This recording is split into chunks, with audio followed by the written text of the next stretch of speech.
Buenos días a todos, les damos la bienvenida al webcast Transformación Estratégica en el Mundo Post-COVID que hemos preparado junto con Deloitte, Grupo Promérica y el INCAE Business School. Los invitamos a enviarnos sus preguntas durante la sesión para hacerlo por medio del panel de preguntas y respuestas de Zoom. Al final de la sesión estaremos dando respuesta. La pandemia sin duda está cambiando el mundo de manera irreversible y para el programa Mejores Empresas es importante poder apoyar a la comunidad empresarial a prepararse y poder adaptarse a este futuro post-COVID. Como saben, el programa Best Managed Companies es un programa global que ya único en el mundo, que es parte también del programa de Mejores Empresas Centroamericanas. Este programa, en asociación con Banco Promérica y el INCAE Business School, busca reconocer e impulsar a las medianas empresas privadas en Centroamérica y República Dominicana, que se destacan por su éxito organizacional y su alto nivel de desempeño en la gestión de negocios. Actualmente nos encontramos en 35 países y esperamos para 2025 estar en 50.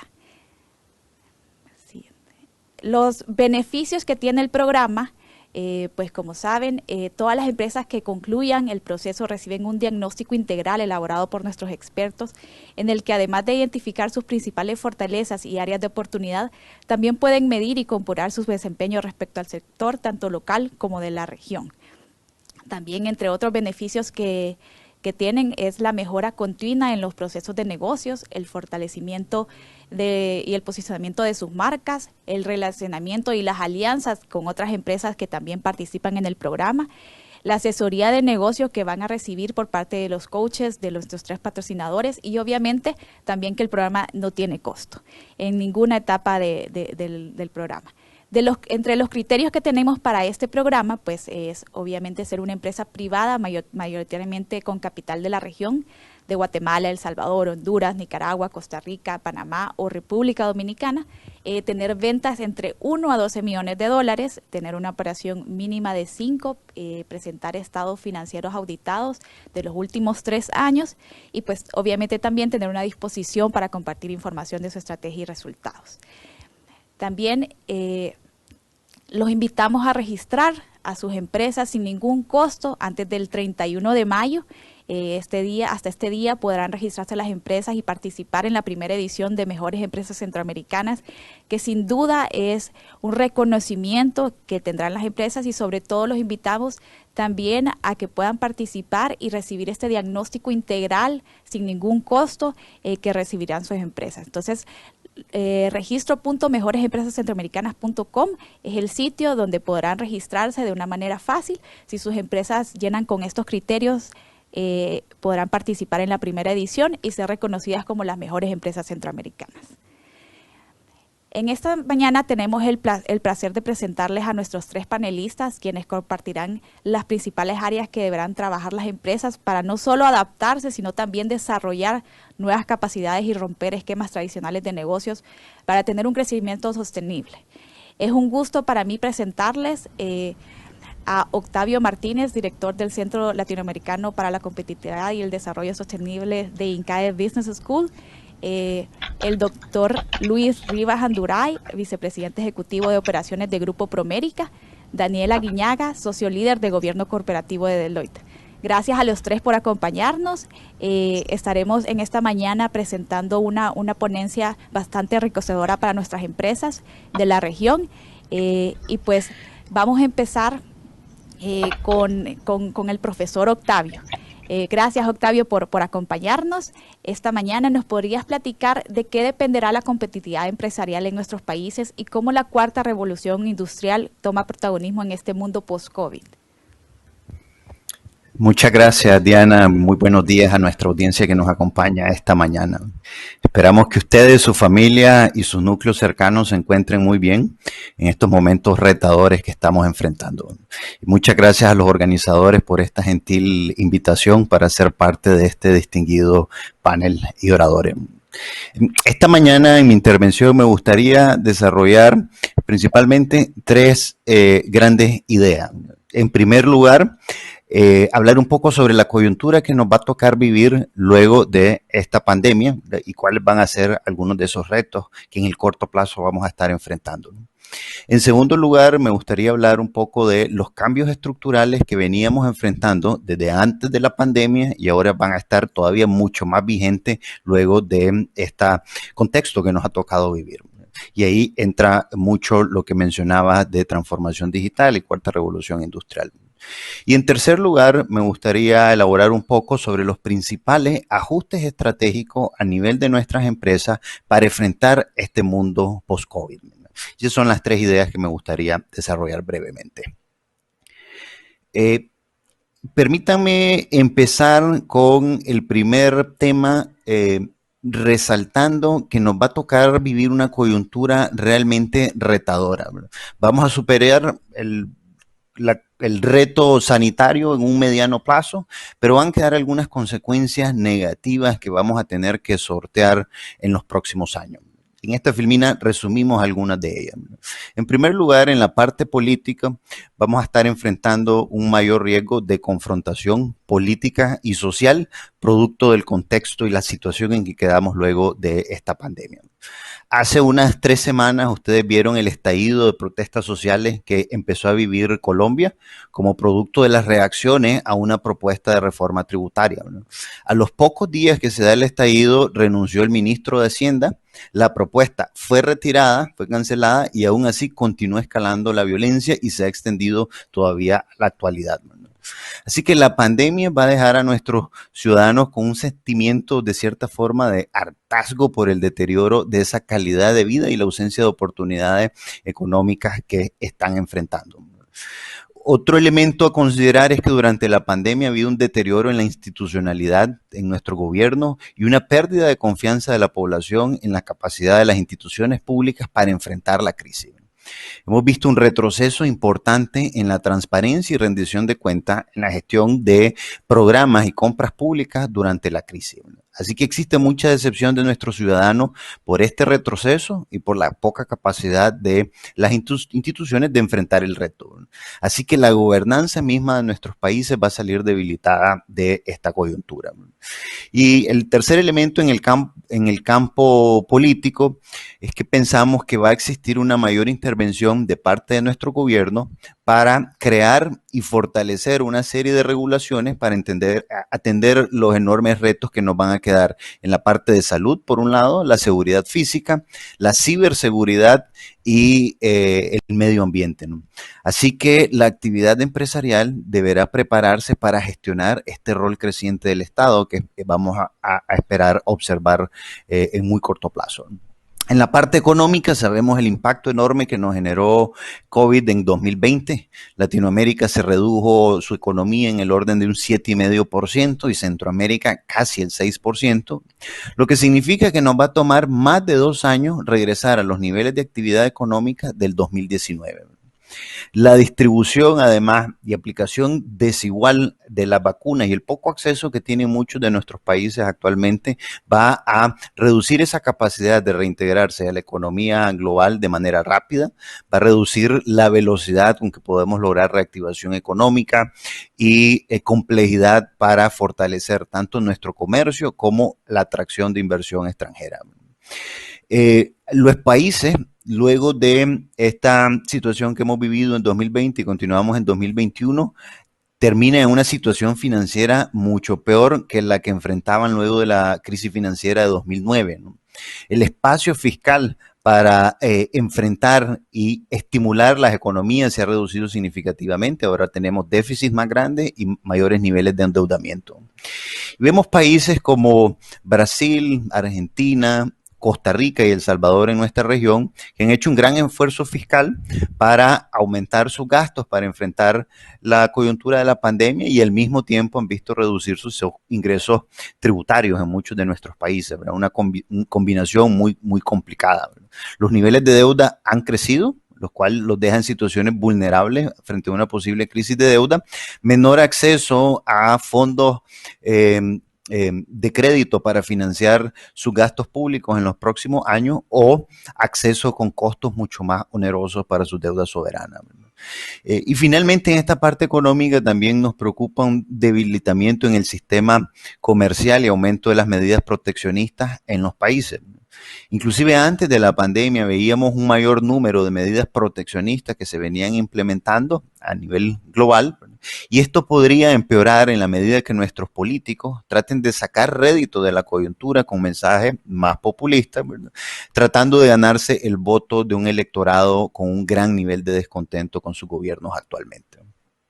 En la parte social vamos a enfrentar un contexto con altos niveles de desempleo. En 2020, Latinoamérica perdió aproximadamente 26 millones de puestos de trabajo y la afectación todavía es mucho mayor si consideramos la reducción en las jornadas laborales que todavía persisten en algunos sectores de la economía. Eso incidió en un aumento en los niveles de pobreza por el orden de unos 22 millones de ciudadanos latinoamericanos que pasaron a vivir bajo la línea de la pobreza y alrededor de 8 millones que pasaron a vivir bajo la línea de la extrema pobreza, que son ciudadanos que realmente están pasando hambre frente a un contexto también donde en los últimos meses o trimestres hemos visto un incremento en los precios de los alimentos, producto en parte de la interrupción de las cadenas de valor a nivel internacional. Y el último elemento a considerar en esta coyuntura es que en los últimos años hemos visto una tendencia creciente hacia la incidencia de enfermedades no transmisibles, típicamente obesidad, diabetes, hipertensión, que ahora va a estar combinada con otro tipo de trastornos relacionados a los altos niveles de estrés, depresión y ansiedad que nuestros ciudadanos han estado expuestos luego de esta coyuntura tan preocupante, ¿verdad? En términos de coyuntura, esos son los principales elementos que consideramos que nos gustaría resaltar esta mañana, que representan parte de ese reto que vamos a enfrentar, ¿verdad? Pero también vamos a continuar enfrentando los retos estructurales que ya estaban planteados desde antes de la pandemia y ahora quedan todavía más vigentes frente a cambios permanentes que nos está dejando este contexto, ¿no? Y me gustaría hablar de tres particularmente esta mañana. El primero es el proceso de cuarta revolución industrial. Veníamos en un proceso de evolución tecnológica con una integración acelerada de tecnologías disruptivas, tanto en lo físico, en lo digital, como en lo biológico. En lo físico, tal vez algunos de los más visibles han sido los vehículos autónomos no tripulados, llámese drone, impresión de 3D, robótica más avanzada y materiales también con nuevas propiedades y características. En lo digital hemos visto una explosión de la analítica, el uso de inteligencia artificial, Internet de las cosas, innovaciones como blockchain, que todavía no están tan difundidas en nuestra región, pero que prometen mucho hacia adelante, y plataformas digitales que facilitan esa conexión entre la demanda y la oferta en diferentes mercados. Y en la parte biológica hemos visto grandes innovaciones en secuenciación de ADN y biología sintética, básicamente. Esta combinación e interacción de tecnología lo que nos abre son grandes oportunidades de crear procesos productivos cada vez más inteligentes, con ganancias en productividad, en las cadenas de valor, pero también la oportunidad de generar nuevas y mejores experiencias para el cliente en la parte front hacia el cliente, ¿no? En medio de tanta incertidumbre en este contexto, algo que sí es bastante claro es que vamos a estar enfrentando un consumidor con necesidades cada vez más digitales hacia el futuro, ¿verdad? Eso también va a presionar la velocidad de cambio que se requiera, ¿verdad? En el último año vimos que el comercio electrónico aumentó su participación o su penetración a nivel global a niveles que se estimaban que se iban a alcanzar para el año 2030 antes de la pandemia. O sea, básicamente en un año dimos un salto de una década en términos de comercio electrónico, ¿verdad? En términos de este proceso, abre oportunidades, pero también nos expone a retos muy significativos de sustitución en ocupaciones que requieren habilidades más básicas y que realizan tareas más repetitivas, ¿no? Y que caracterizan la mayor parte de nuestra fuerza laboral en Centroamérica, al menos, ¿no? En nuestro centro de competitividad, desde hace algún tiempo hemos venido haciendo algunos ejercicios para estimar el impacto que puede haber en el empleo en Centroamérica en el largo plazo. Y las estimaciones realmente no son nada halagüeñas. Acá en esta tabla presentamos un resumen de la tasa de riesgos de sustitución calculadas para las ocupaciones según la clasificación de la OIT, ¿verdad? Y lo que observamos en términos generales es, en primer lugar, La automatización va a afectar menos aquellos empleos que requieran inteligencia creativa, mayor capacidad de improvisación, inteligencia social y otras competencias técnicas.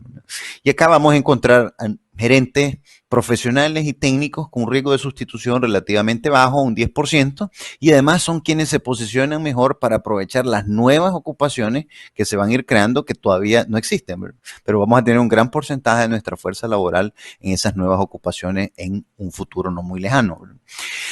Sin embargo, estas tecnologías la cuarta revolución industrial va a generar un impacto negativo mucho más significativo en aquellas ocupaciones de habilidades medias y básicas. Y aquí encontramos ocupaciones como las relacionadas al apoyo administrativo, los trabajadores agropecuarios, de la construcción y operarios de maquinaria en general, donde los riesgos de sustitución pueden ser del orden del 60% dependiendo de cada una de las ocupaciones. Realmente es un reto enorme. Así que una reflexión que todavía tienen nuestros países es cómo podemos preparar a nuestro talento para que cuenten con las habilidades necesarias para esa economía del futuro y que tengamos la capacidad de aprovechar las oportunidades y sufrir menos ese riesgo de sustitución. Un segundo reto estructural tiene que ver con el cambio climático.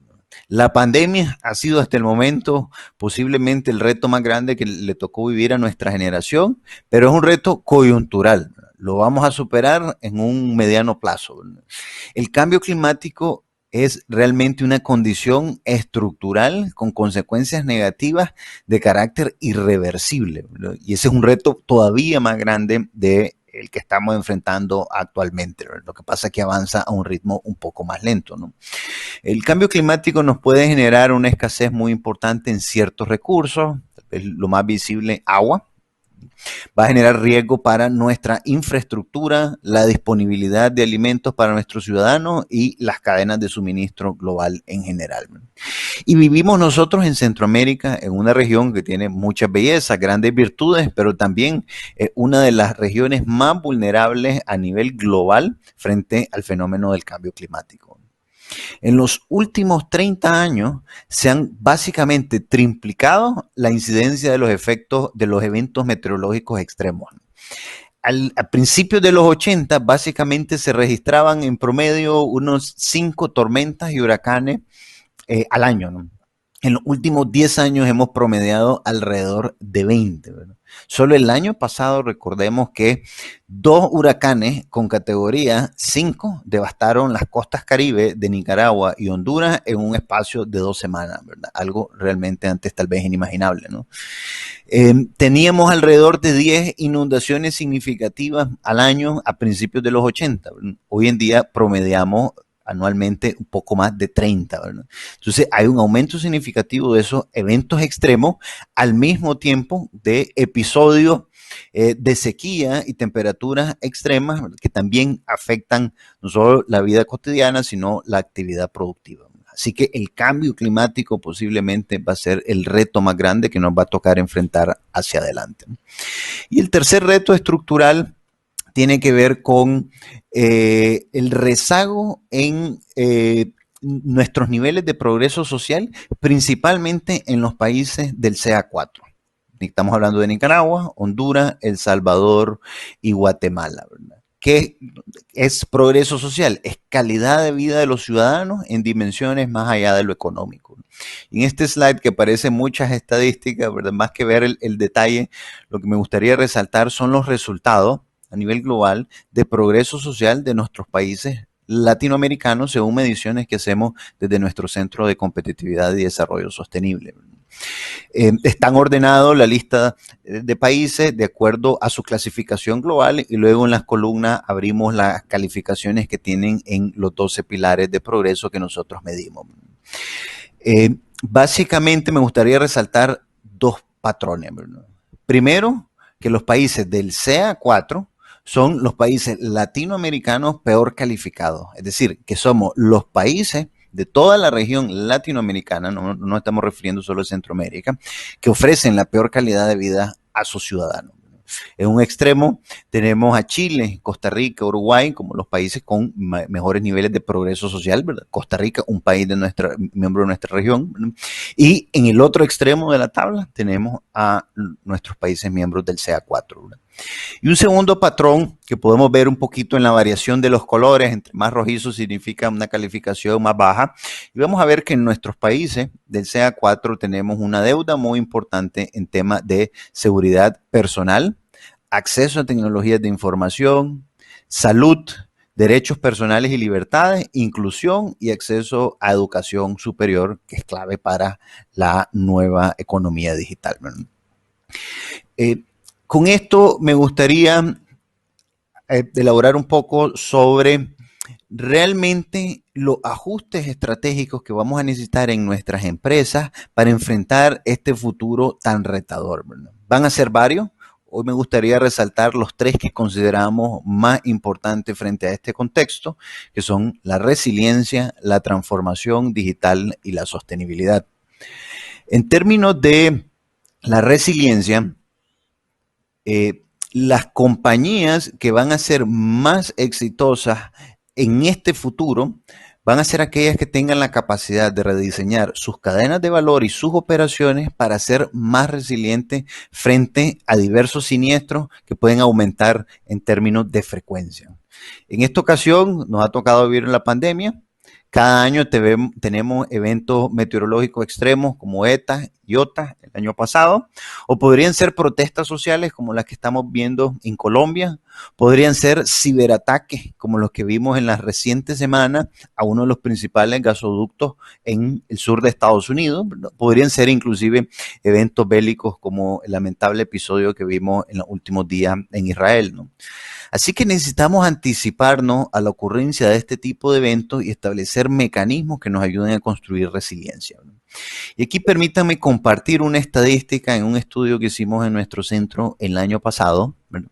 Donde preguntamos a las empresas en una muestra significativa, cerca de 800 empresas latinoamericanas, ¿verdad? El impacto que ellos esperaban en sus ventas productos de la pandemia, ¿verdad? Y algo que resultó muy notorio es que aquellas que tenían previamente establecidos planes de gestión de riesgo y continuidad de negocio esperaban menores reducciones en sus niveles de ventas que aquellas que no contaban. 40% sí tenían planes de continuidad de negocio, gestión de riesgo, arriba del 54% no lo tenían. Y la diferencia en la contracción de ventas era del orden del 10%. Eso significa que del 10% de la venta anual, ¿verdad? Eso significa que en órdenes de magnitud es un porcentaje sumamente importante, ¿verdad? Entonces aquí necesitamos pensar, anticiparnos, ¿verdad? Identificando esos diferentes riesgos para nuestros negocios, analizar nuestras actividades que se pueden ver afectadas por estos eventos, valorar las vulnerabilidades en las actividades, ¿verdad? Identificar o formular con anticipación cuáles podrían ser respuestas y cómo vamos a gestionar esos impactos para tener algunas soluciones predefinidas antes de enfrentar estos eventos. Un segundo ajuste estratégico tiene que ver con la transformación digital, ¿verdad? Los negocios necesitan evolucionar de manera integral, ¿verdad? Y transformación digital tiene que ver, es un concepto mucho más integral que simplemente digitalización o simplemente incorporar tecnología. Realmente es un cambio de paradigma completo en nuestros modelos de negocio. En INCAE hemos desarrollado un modelo para medir la preparación que tienen nuestras empresas para el proceso de cuarta revolución industrial en general y particularmente transformación digital, ¿verdad? Para apoyar a las empresas con esta herramienta de planeación que les ayude a situarse frente a un marco de referencia, ¿verdad? Conocer cuál es su punto de partida y tener una hoja de ruta al menos básica para navegar esa transformación, ¿verdad?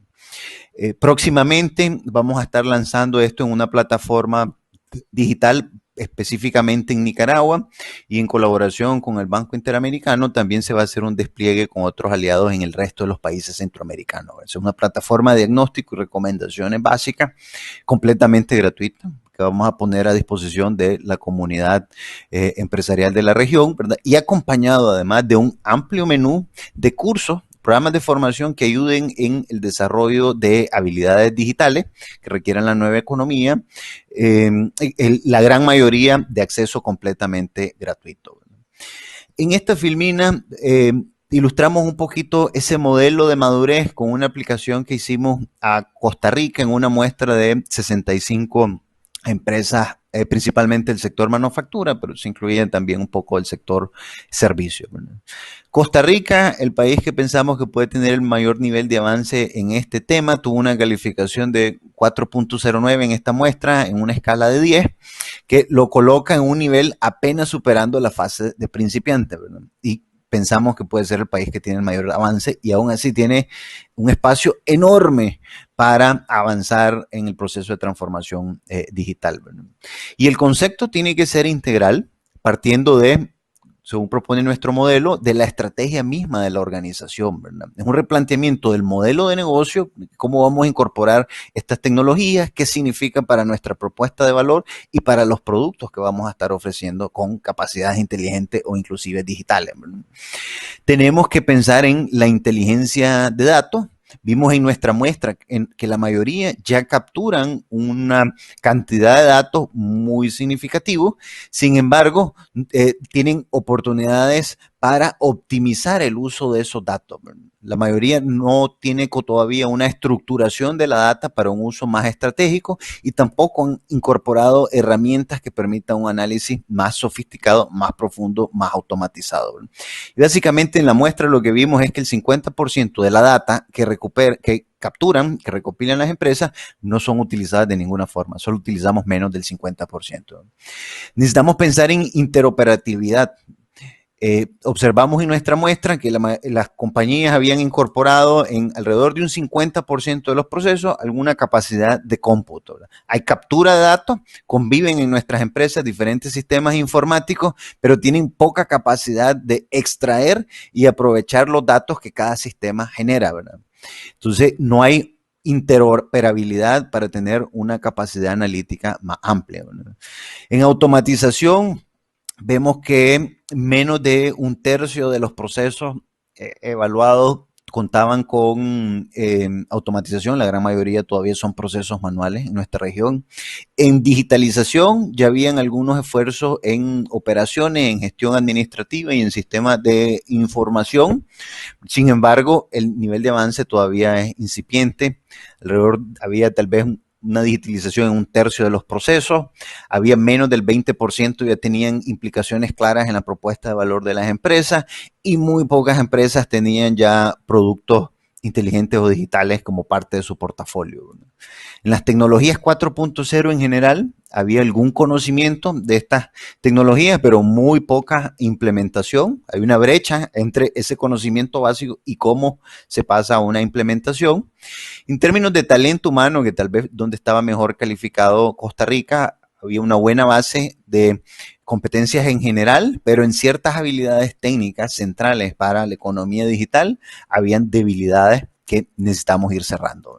Entonces, esto es para ilustrar de manera un poco integral sobre las dimensiones que necesitamos pensar para avanzar en una verdadera transformación digital. Y si no lo hemos hecho hasta el momento, esa reflexión, ¿verdad?, tenemos que planteárnoslo hacia adelante, ¿verdad? Y el tercer ajuste estratégico que me gustaría desarrollar esta mañana es la apuesta por la sostenibilidad, ¿verdad? Las empresas tienen un rol en la sociedad más allá de la generación de riqueza individual, ¿verdad? Lo cual es válido, pero tenemos un rol todavía más allá, ¿verdad? Tenemos la responsabilidad de llenar necesidades de nuestros clientes y tenemos también que ser responsables con las comunidades en las que vivimos y operamos, ¿verdad? En esta filmina presentamos un menú de los 35 temas más importantes en los que puede contribuir una empresa de acuerdo a la metodología del MSCI, que es básicamente una compañía de asesoría financiera y de índices bursátiles muy reconocida a nivel global, ¿verdad? Y han desarrollado esta metodología muy alineada con el concepto del ESG, del desarrollo sostenible en los pilares ambientales, sociales y de gobernanza, ¿verdad? Básicamente a nosotros nos gusta mucho porque la propuesta que hacen es que debemos aportar en aquellas dimensiones o características propias para la actividad específica a donde nosotros operamos y considerando las naturaleza de las cadenas de valor en las que participamos. Entonces, sostenibilidad no es altruismo, ¿verdad? Sostenibilidad es realmente convertir nuestros modelos de negocio, ¿verdad?, para que también al mismo tiempo hagan aporte a donde haya espacio de oportunidad, ¿verdad? Y aquí ilustramos el concepto resaltando con eso lineado en azul, el ejemplo de la aplicación a una compañía de refresco, ¿no? Pensemos industria de refresco, para ilustrarlo con un ejemplo como Coca-Cola, posiblemente, ¿verdad? No quiero decir que esta sea la mezcla de selección específica de Coca-Cola, ¿verdad? Pero solo para que tengamos en mente cuál podría ser una empresa que sigue esta metodología, ¿no? Y vemos que una empresa en una industria de refresco tiene grandes oportunidades de aporte en el pilar ambiental, por ejemplo, ¿verdad?, mediante la reducción de la huella de carbono de sus productos, que aporta directamente cambio climático, ¿verdad?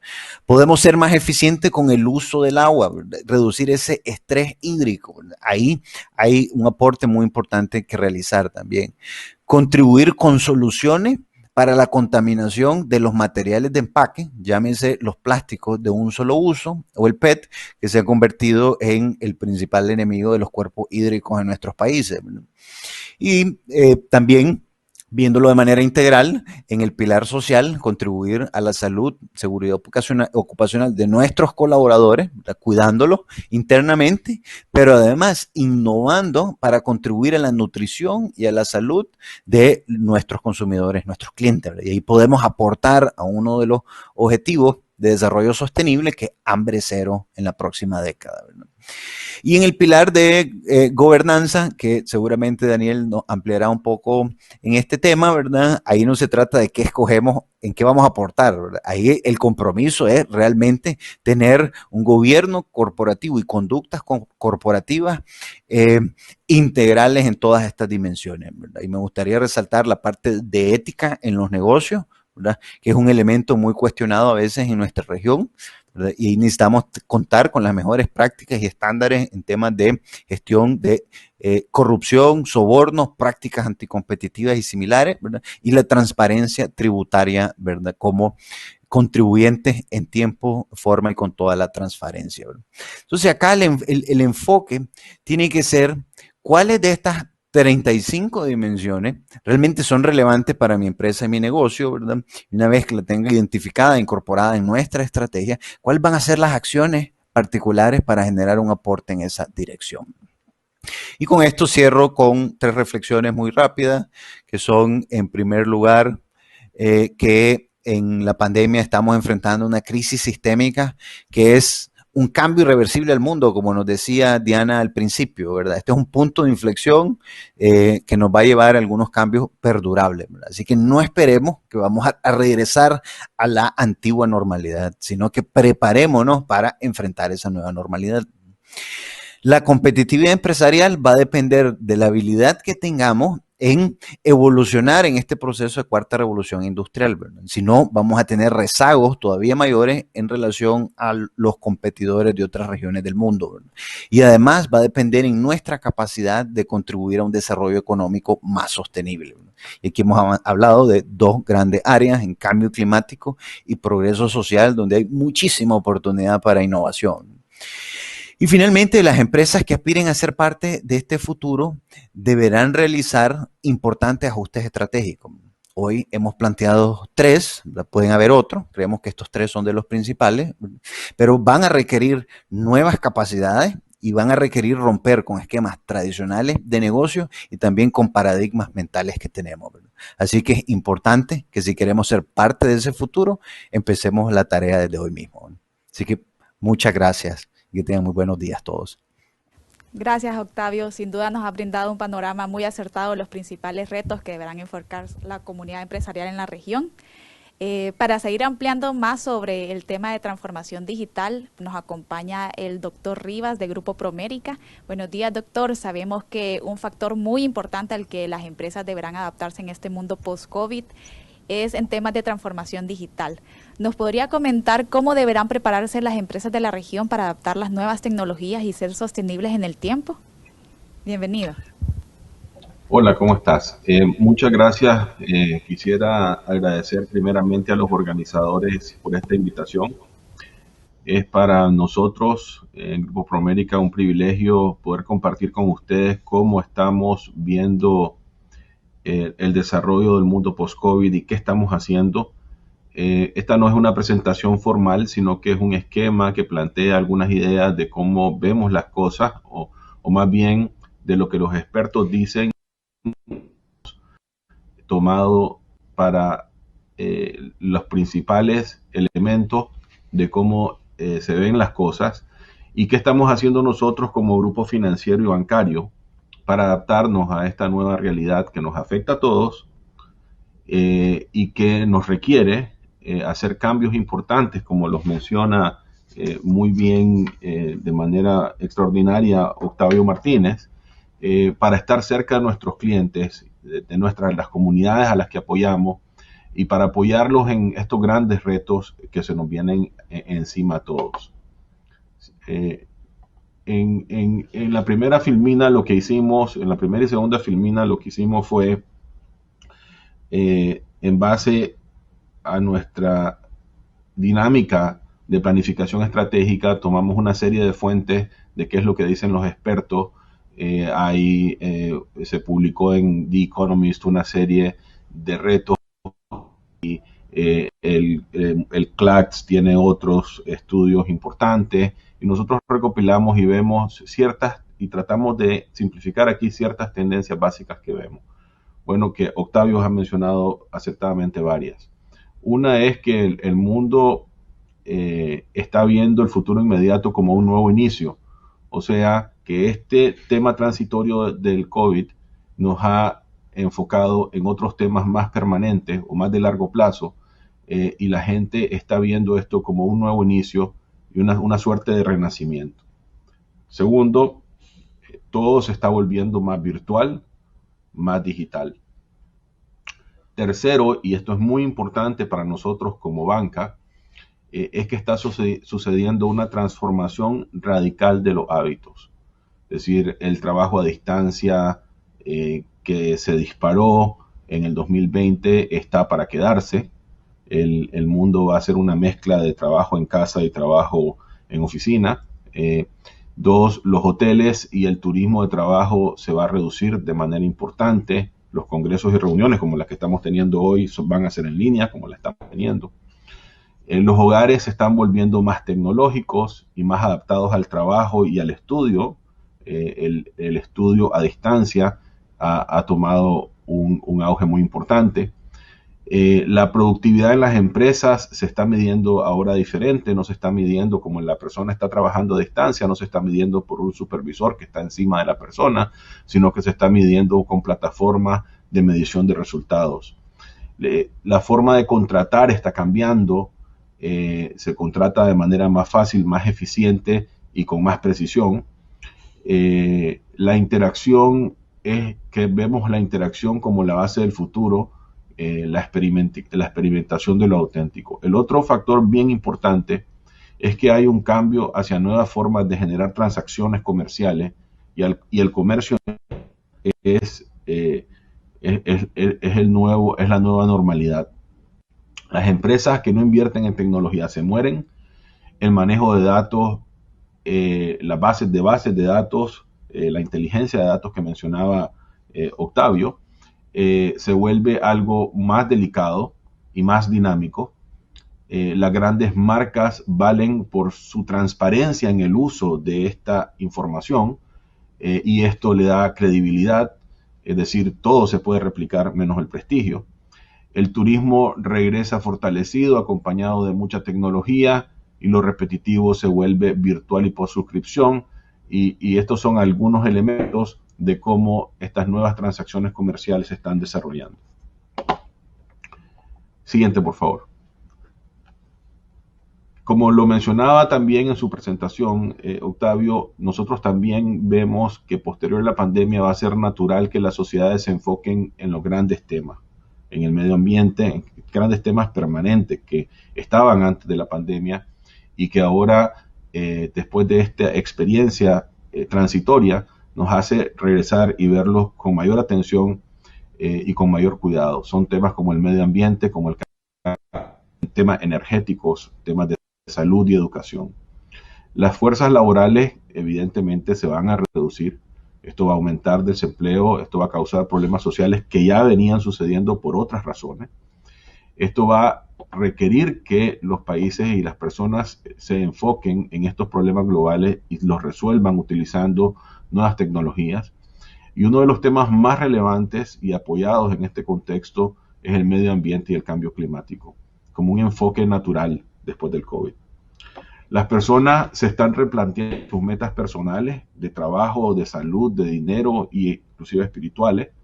Todo cuenta, comida, experiencias, formas de interactuar, y la innovación, la tecnología y lo natural van a ser la base de las nuevas realidades siguientes. Entonces, un poco, perdonen ese ahorro energético.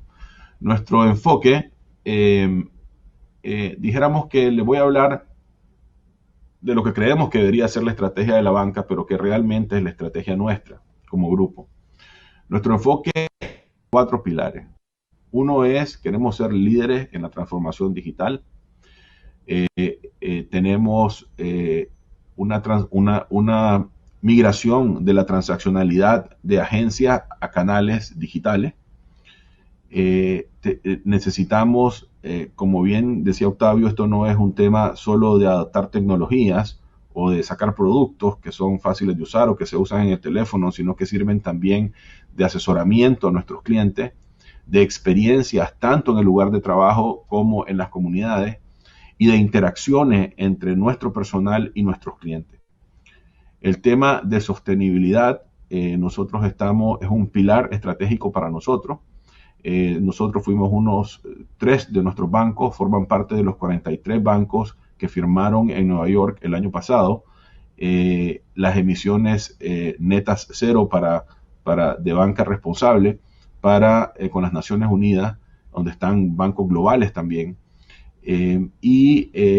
Importante también ver cuál es el impacto social que estamos teniendo en nuestras comunidades, y esto estamos clarísimos que va a ser muy importante para nuestra reputación como institución financiera, junto con el uso transparente de los datos que se genera de la transaccionalidad de los clientes, y esto genera confianza a nuestros actores.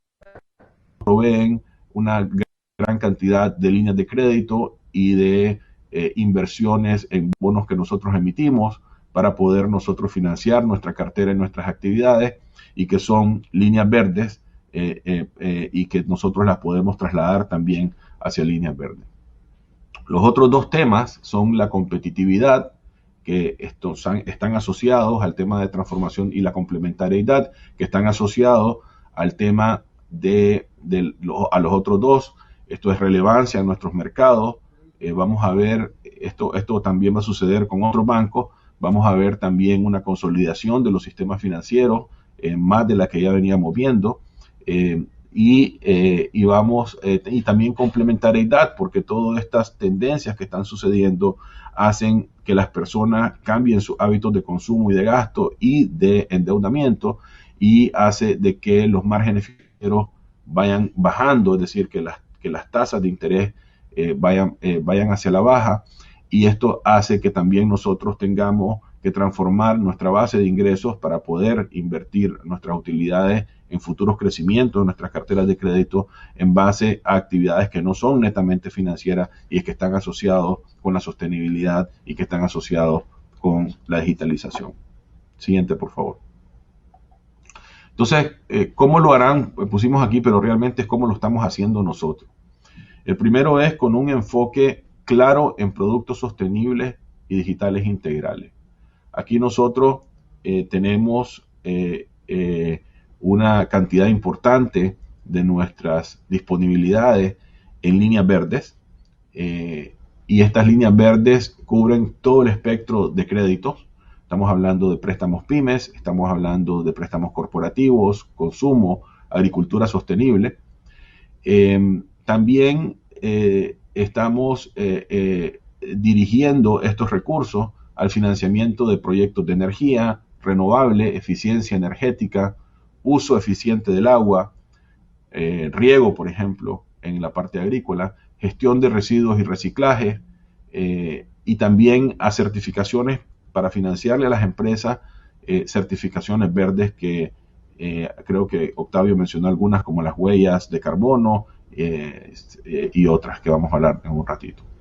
Con mejores métodos de medición de riesgos ambientales, nosotros tenemos como un proceso integral en todos los bancos, con políticas claras, con gobernanza clara, en el que hacemos una debida diligencia de cada préstamo que se da en base al monto y a su impacto social y ambiental. Si es de impacto muy bajo y el monto es muy bajo, por ejemplo, la diligencia que se le hace o el impacto ambiental al que se le estudia es mucho más ligero que si es un préstamo grande con un impacto ambiental grande, como por ejemplo un matadero de carne.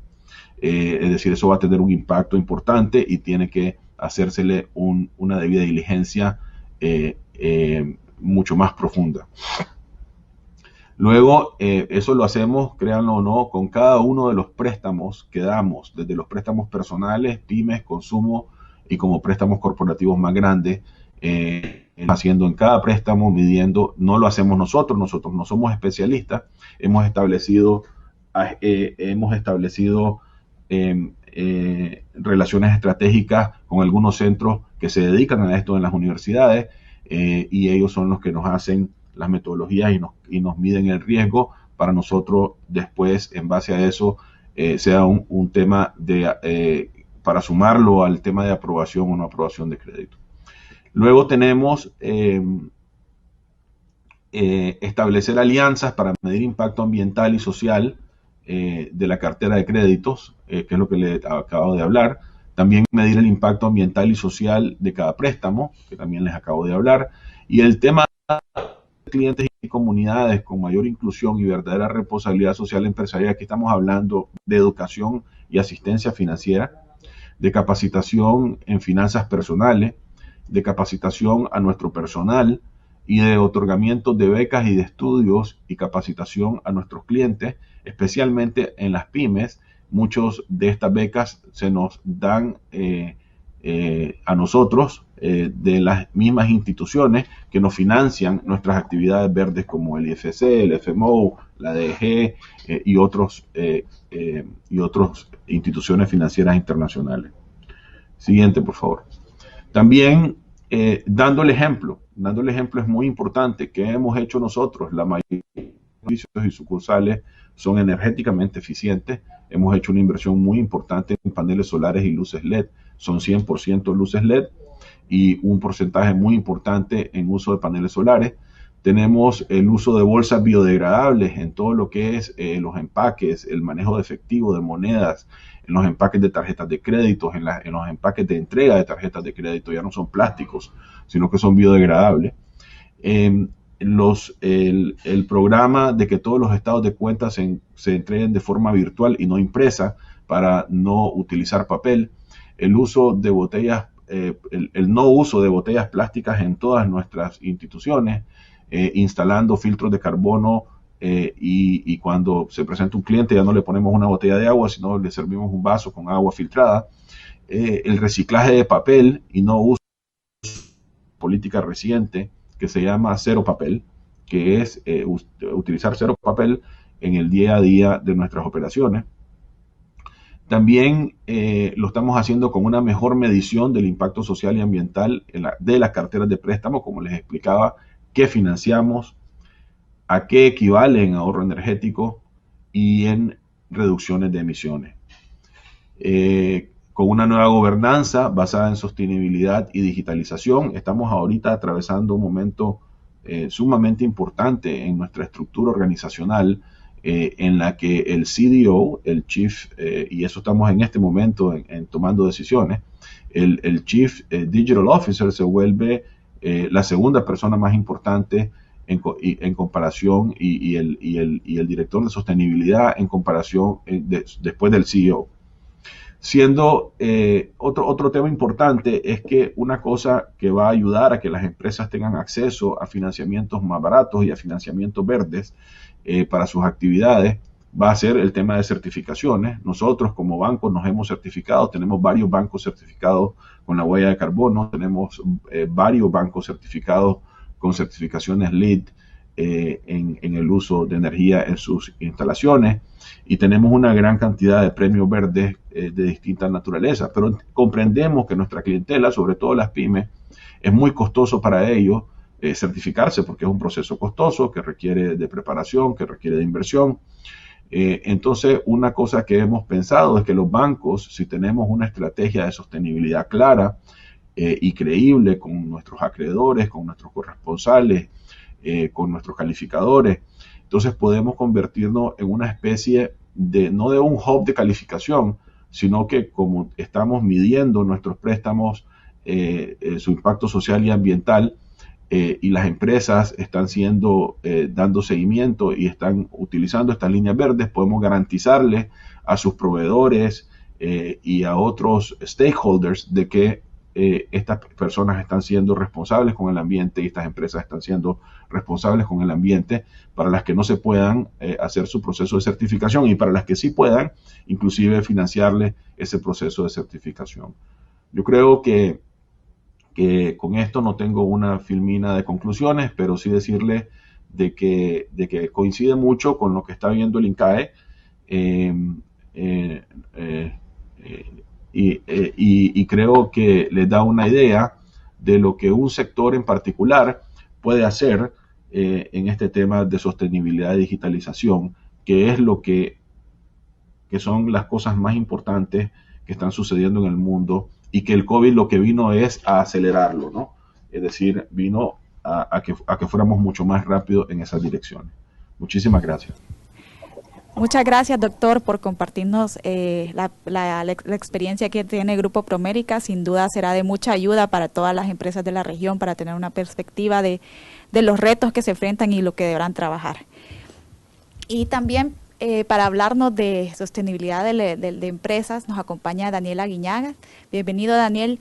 Muchas gracias por acompañarnos. ¿Nos podrías comentar cuáles son los principales retos que enfrentan las empresas familiares en este mundo post-COVID? Muchas gracias, Diana. Es un placer empezar a platicar del tema de las empresas familiares. Gracias a Promérica y INCAE por acompañarnos en este programa de mejores empresas centroamericanas. Justo a mí me toca platicar, si vemos en el siguiente slide, vamos a ver de 3 temas. Vamos a hablar de la empresa familiar y los principales retos. La realidad en nuestros países, en toda Latinoamérica, es que, como ya estaban comentando con los 2 sectores previos, es la gran mayoría de las empresas somos familiares, ¿no? Y ver qué impacto tiene este tema y qué cosas particulares tenemos que vivir al respecto de esto. Cómo hablar de un proceso de gobierno corporativo, cómo hablar de temas de tendencias en gobierno corporativo, de qué vemos que está sucediendo y que impacta a las empresas. Entonces, continuamos. Entonces, ¿cuáles son los retos que la gran mayoría de las empresas familiares viven? Vamos en el siguiente. Entonces, el primero es la perspectivas generacionales distintas, ¿no? Cada una de las generaciones tiene un enfoque muy particular de hacia dónde cree que debe ir el negocio. Entra una disyuntiva de decir si somos una empresa familiar o somos una familia empresaria. Entonces, el empezar a cambiar ese concepto de qué es lo que buscamos, que toda la familia gire alrededor de un solo núcleo, de un solo negocio familiar, o al revés, queremos crear un tema de emprendedurismo también en la siguiente generación, y de negocios que pueden no estar relacionados con la principal empresa familiar. Entonces, el tener estas diferentes perspectivas, y que no haya una alineación de expectativas y de dirección estratégica, es normal que genera un mayor pleito en las empresas familiares, ¿no? Y como vemos mucho las estadísticas, se dan los pleitos y las crisis de las empresas familiares se dan entre la segunda y la tercera generación. Otra cosa que vemos normalmente es la falta de definición de roles y responsabilidades. O sea, no está claramente definido, oye, tú eres accionista y te tocan estos derechos, o tú eres directivo o operador de la empresa y tienes estos otros derechos y obligaciones y te vamos a evaluar por cumplir con ellas, o tú eres familiar y no tienes ningún derecho empresarial todavía. Entonces, entender cuáles son nuestros roles y definirlos claramente y ponerlos por escrito, ¿no? La parte de gestión y manejo de la información suele ser un área de oportunidad en las empresas familiares, ¿no? No está tan, hay muchos elementos de control que no están estructurados y elementos que tienen que ser mucho más claros para distribuir efectivamente cómo está la información contable de la empresa y el control interno en general. Vemos la parte de operaciones con partes relacionadas, ¿no? El ser familia no significa que tienes garantizado que vayas a ser un proveedor de la empresa. Entonces tienes que aprender a diferenciar oye, quiero un proveedor de calidad. Si eso hace que sea un miembro de la familia o que sea un conocido, pues eso es bueno, pero te voy a poner a competir como a cualquier otro proveedor lo haríamos y tienes que ser la mejor opción para la empresa. O también tenemos la propia inmobiliaria del grupo familiar. Hay muchos temas fiscales que cada vez tenemos que revisar más en todas las regulaciones que empiezan a considerarse como temas de dividendos fictos si las operaciones con partes relacionadas no se llevan adecuadamente con un precio de transferencia, con un estudio de precios de transferencia. Una muy tradicional en la mayoría de las empresas familiares es las compensaciones fuera de mercado. Y hay los dos extremos. El que se paga demasiado, entonces una forma a través de un dividendo ficto, y así lo puede ver la autoridad también en diferentes países, o el que paga muy poco y decir al final no tengo por qué pagar a mercado si estoy creciendo a hacer mi patrimonio. La realidad es que en los dos casos están desvirtuando su información financiera.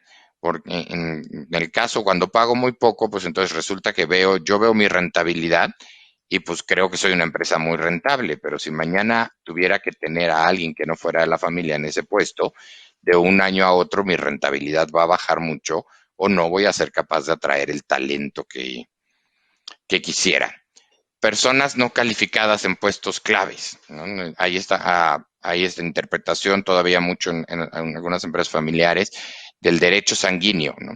Entonces, en lugar de evaluar la capacidad y el desempeño de una persona en específico de la familia, lo doy por sentado que tiene derecho a estar en un puesto, cuando realmente todos los que estamos, accionistas, familiares, directivos, debemos de estar sujetos a procesos de desempeño. Y claro que es una conversación muy desagradable en algún momento tener que decirle a un primo, a un hijo, a una hija, oye, no eres la persona adecuada para el puesto, no te voy a contratar o peor aún, te voy a despedir. Pero son conversaciones que se tienen que tener por tranquilidad de la familia y por tranquilidad de la empresa, porque el tener una persona no calificada en un puesto clave va a generar un impacto relevante para la empresa que puede llegar entonces al quiebre de la empresa y al quiebre de la familia. Toma de decisiones unilateral, y vamos a hablar ahorita más del gobierno corporativo y qué impacto tiene en la toma de decisiones colegiadas y el aprender a tomar decisiones colegiadas como organización, ¿no? Las líneas de comunicación están muy perdidas, de vez que terminamos teniendo la toma de decisiones de la empresa en la comida familiar del domingo, y entonces definiendo en una junta operativa de la empresa, teniendo un pleito familiar. Y a lo mejor algunos de ustedes nos dicen, no, nosotros sí lo tenemos claramente separado, y nos da mucho gusto que esa sea la realidad. Pero nosotros vemos esto día a día, que sucede en muchas de las empresas que no lo tienen claramente. Y por supuesto que relaciones difíciles entre los familiares, ¿no? Y aquí salen a relucir en muchas ocasiones problemas de muchos años atrás que no se habían atendido entre las ramas familiares. Entonces, todo el tema de la empresa familiar tiene una parte de psicología muy importante que hay que atender para asegurar que todo el mundo se siente escuchado y respetado en la gestión de la empresa, porque si no, eso nos genera muchos problemas hacia adelante. Entonces, ¿qué buscamos con esto y qué es lo que tiene que asegurarse la empresa familiar de responder? Lo vemos en el siguiente.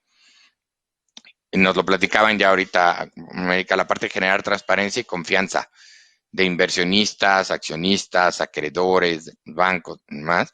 El gobierno corporativo se vuelve un tema que las empresas familiares les empiezan a pedir mucho más. Si hablamos con una generación atrás, apostaban por el emprendedor, apostaban por el empresario. Hoy la apuesta es por la empresa y por lo tanto la empresa tiene que documentar que tiene un gobierno corporativo adecuado, ¿no? Por supuesto que queremos seguir cuidando el patrimonio y seguir creciéndolo, ¿no? Queremos revertir esa estadística de que solo 1 o 2 de cada 10 empresas lleguen a la tercera a la tercera generación, ¿no? Incorporar a las siguientes generaciones, sí, de ninguna manera estamos buscando que la familia no participe, al revés, hay elementos muy valiosos en las familias que deben participar en las empresas, nada más tenemos que asegurarnos de que sean los adecuados para ello y entender que no todo mundo tiene que trabajar en la empresa.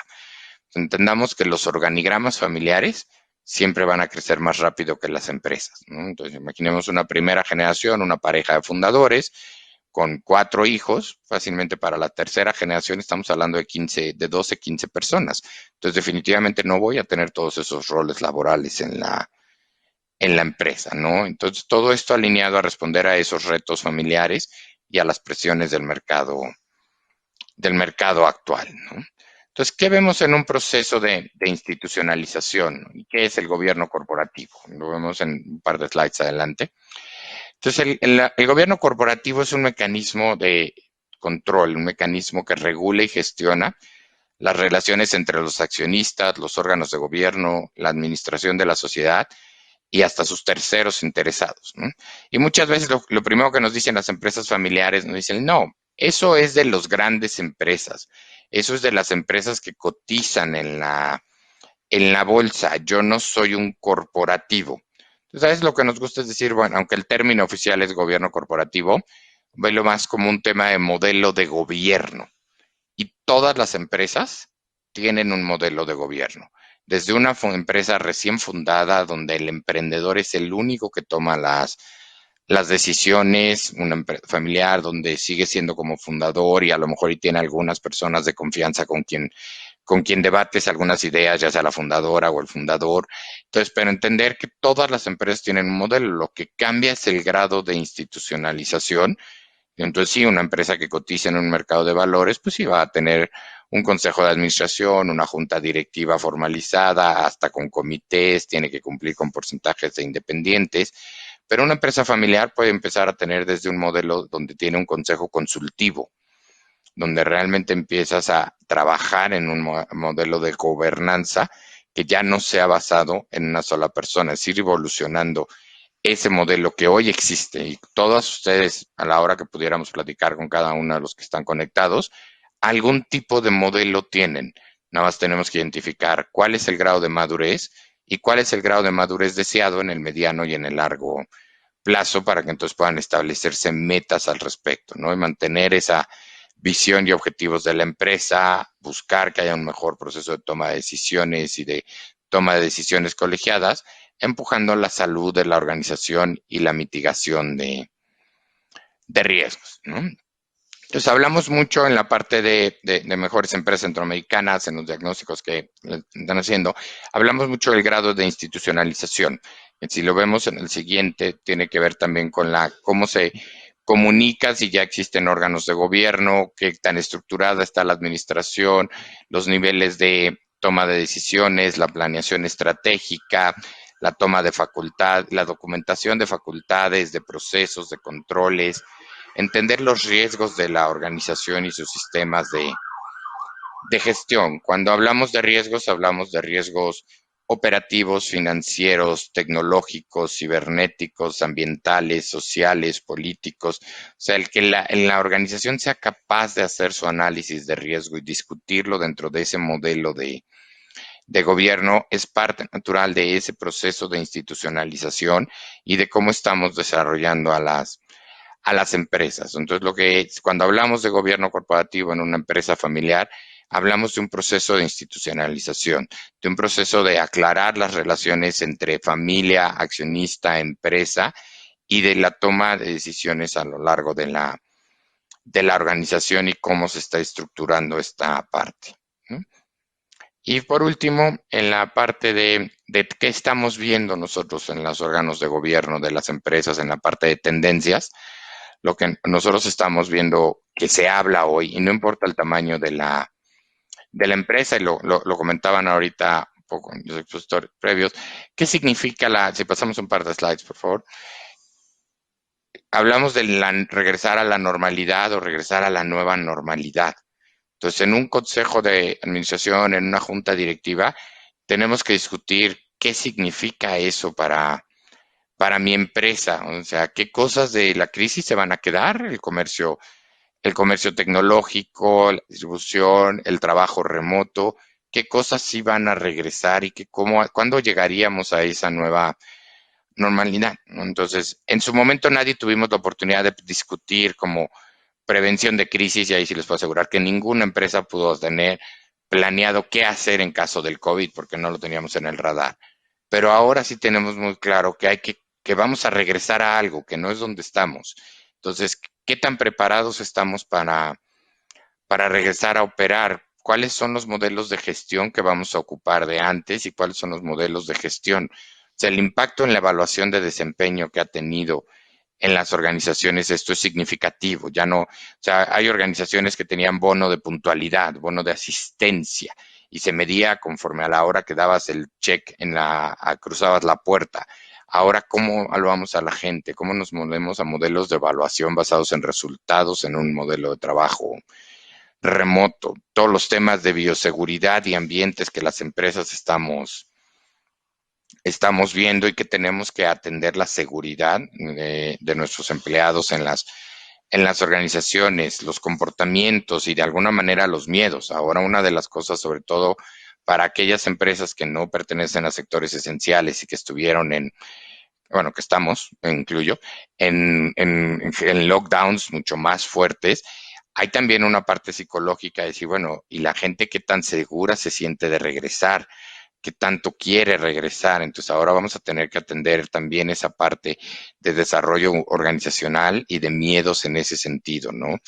¿Qué operaciones y cómo las voy a mantener, a ser sostenible? Hablaba yo al principio en el caso de las empresas familiares, hacer la diferencia entre empresa familiar y familia empresaria. Entonces también la innovación ha sido un tema a empujar en estos meses, el tema de emprendurismo en las siguientes generaciones. Comentaban que para las siguientes generaciones los temas ASG, los temas ambientales son temas sumamente relevantes y están creando iniciativas muy interesantes en ese sistema. Entonces, ¿por qué no pensar en la creación de un fondo de emprendimiento, ya sea desde la empresa o desde la familia, para el empuje a la siguiente generación? La parte de las finanzas es algo que todos los consejos, así durante toda la pandemia, ha sido crítico, el flujo de efectivo. Y una de las cosas que la mayoría de las organizaciones luego tiene problemas es en hacer flujos de efectivo proyectados. O sea, lo que recomendamos nosotros es que en el consejo tienes que estar revisando un flujo proyectado a 12 meses para poder identificar dónde va a haber algún problema de flujo y poderlo atender. Temas relacionados con tecnología, ya he contado muchísimo el tema de ciberseguridad y cómo cambió todo el escenario de tecnología para todo, sin importar el tamaño de empresa, ¿no? El talento, los clientes y las diferentes partes interesadas, que tenemos roles muy específicos con cada uno de estos, ¿no? Cosas que sí estamos viendo que impactan a algunos sectores en particular, si lo vemos en el siguiente. Obviamente, comentábamos ya entonces, la parte de demanda de turismo y la recuperación de esta industria se ve complicada.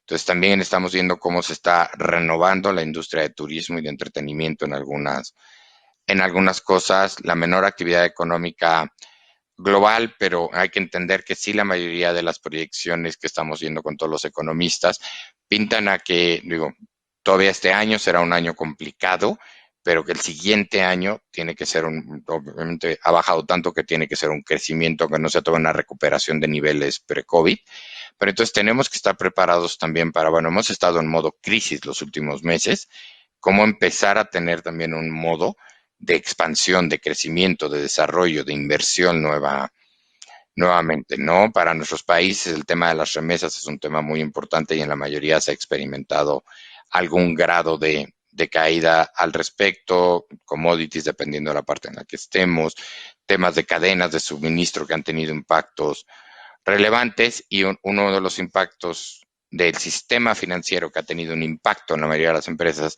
es la mayor aversión al riesgo. Entonces, créditos que empezaban a verse de manera más más abierta en estados cerrados, y es donde entonces los criterios empiezan: el tener un buen gobierno corporativo, el tener un plan estratégico, tener una visión. Eso le da una mayor tranquilidad al sistema financiero y son variables que consideran en su análisis de riesgo. ¿Si le pasas? Entonces, ¿qué buscamos en los consejos? Nos diga, sin importar el nombre que tenga su consejo. O sea, es el consejo familiar, el consejo consultivo, el grupo de gerentes, fundador, fundadora con sus gerentes, comida familiar del domingo. O sea, ahorita sí, sin importar el modelo que tengan, lo que tienen que tener en sus conversaciones es cómo minimizamos los riesgos a los que estamos expuestos, cómo maximizamos la productividad y cómo habilitamos la continuidad del negocio. Y en el siguiente vemos algunos casos más específicos, ¿no? O sea, algunos temas como prepararse para la toma de decisiones difíciles.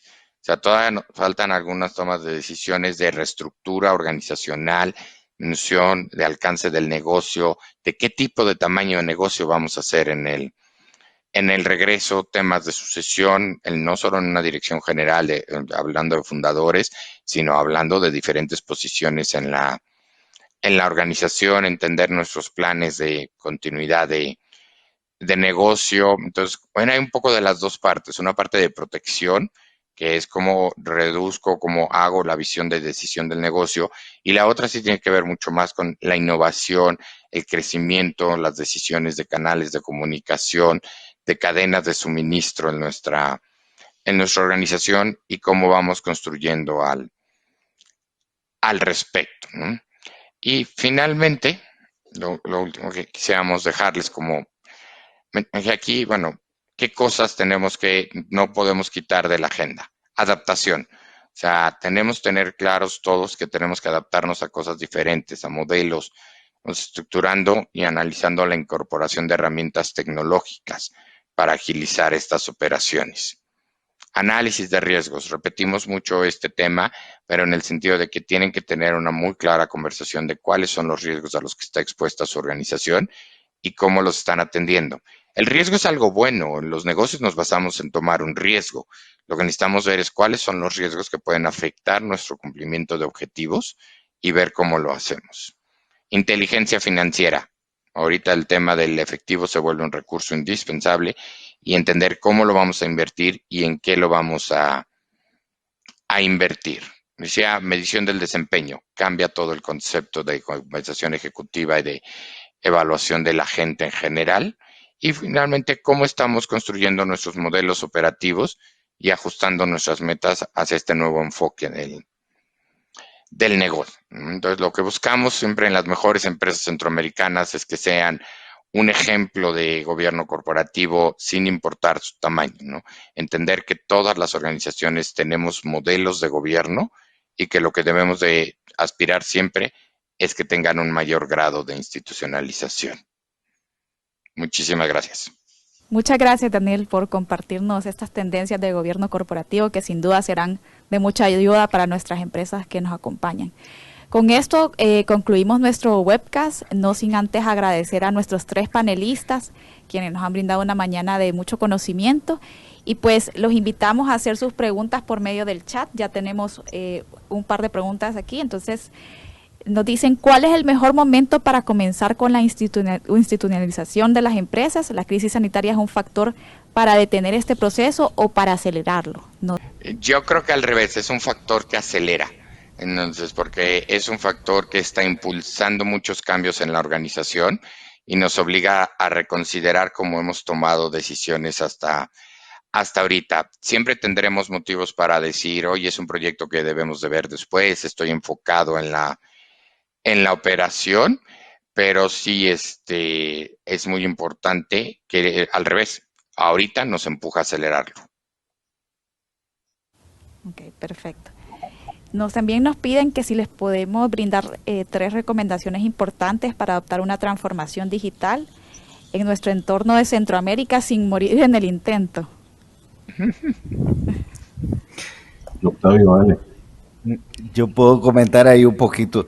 Tal vez el paso inicial, diría yo, sería incorporar esta lógica dentro de la estrategia competitiva de los negocios, ¿no? Entonces, en la medida que hagamos la reflexión de cómo esto puede impactar en diferentes elementos de la estrategia, de cómo nosotros competimos y tenemos una hoja de ruta al menos general de cómo vamos a ir evolucionando en esa transición, ¿verdad? Eso nos va a ayudar mucho, ¿verdad? Al final la transformación digital es un proceso continuo, no es un estado final al que vamos a llegar en un corto o mediano plazo, sino que es una transformación casi que constante, ¿no? Entonces, en ese sentido, yo creo que ese sería el primer paso, ¿verdad? Y eso nos va a guiar en lo siguiente, ¿verdad? Que va a tener mucho que ver con la transferencia de competencias para nuestros colaboradores para operar bajo esta nueva lógica, ¿verdad? Y además la adopción de las tecnologías correspondientes relevantes para nuestro negocio, ¿no? Como tercer paso. Ahí vamos a necesitar aliados también que nos acompañen con el capital necesario, ¿verdad? Como las instituciones financieras y nuestros gobiernos también que vayan apoyando con la infraestructura de conectividad y las regulaciones necesarias. Muchas gracias, Octavio. También nos hacen una pregunta que ante un entorno más digital, ¿cómo ha cambiado el modelo de educación para desarrollar las nuevas competencias requeridas? Vender por escrito, por ejemplo. Sí, gracias Diana. Puedo comentar al respecto también porque nosotros desde INCAE nos ha tocado hacer una transformación sumamente acelerada en este último año. Yo creo que el aprendizaje, bueno, la acción inmediata fue mover los contenidos y programas a plataformas virtuales. Ese es el paso 1, pero el paso 2 es entender que la forma de aprendizaje y un poco las metodologías en los ambientes virtuales tienen que cambiar un poco. El espacio de atención en el medio virtual cambia en la persona en comparación a un espacio físico y eso demanda ser tal vez más concreto, conciso en algunos temas, estructurar bloques temáticos un poco más cortos y aumentar la interacción entre la audiencia y los instructores, ¿verdad? Por medio de también nuevas herramientas tecnológicas que tenemos, que pueden haber una interacción constante a través de gamification de la educación, como lo llaman también hoy en día, ¿verdad? Esos son algunos de los cambios que nos ha tomado adoptar de manera acelerada este último año. Muchas gracias, Octavio. También nos preguntan qué industrias presentan más oportunidades para crecer en este renacimiento. No sé si... ¿Qué industrias? Perdón, no oí bien la pregunta. ¿Qué industrias presentan más oportunidades para crecer en este renacimiento? ¿Qué industrias o giros serán los más probables ganadores en este mundo post-COVID? Mira, yo creo que bueno, lo que nosotros estamos viendo, por ejemplo, mucho en la parte financiera, todas las empresas que están involucrándose en temas de fintech, o en temas de opciones financieras creativas a través de la tecnología, yo creo que es un sector en el que vamos a ver mucho. El comercio electrónico, en todo el consumo, definitivamente es otra que estamos viendo de manera importante. Ok, perfecto. Muchas gracias. Tenemos otras preguntas, pero creo que ya se respondieron a lo largo de la charla. Les agradecemos a los tres, de verdad, por esta importante ponencia. También a Deloitte, Grupo Promérica e INCAE, de verdad, quienes han hecho realidad también este webcast. Y a las empresas pues que todavía no se han registrado, las invitamos a participar en esta primera edición de Mejores Empresas Centroamericanas.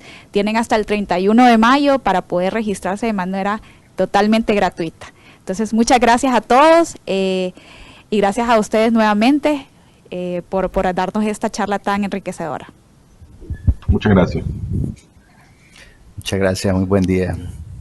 Muchas gracias, muy buen día a todos.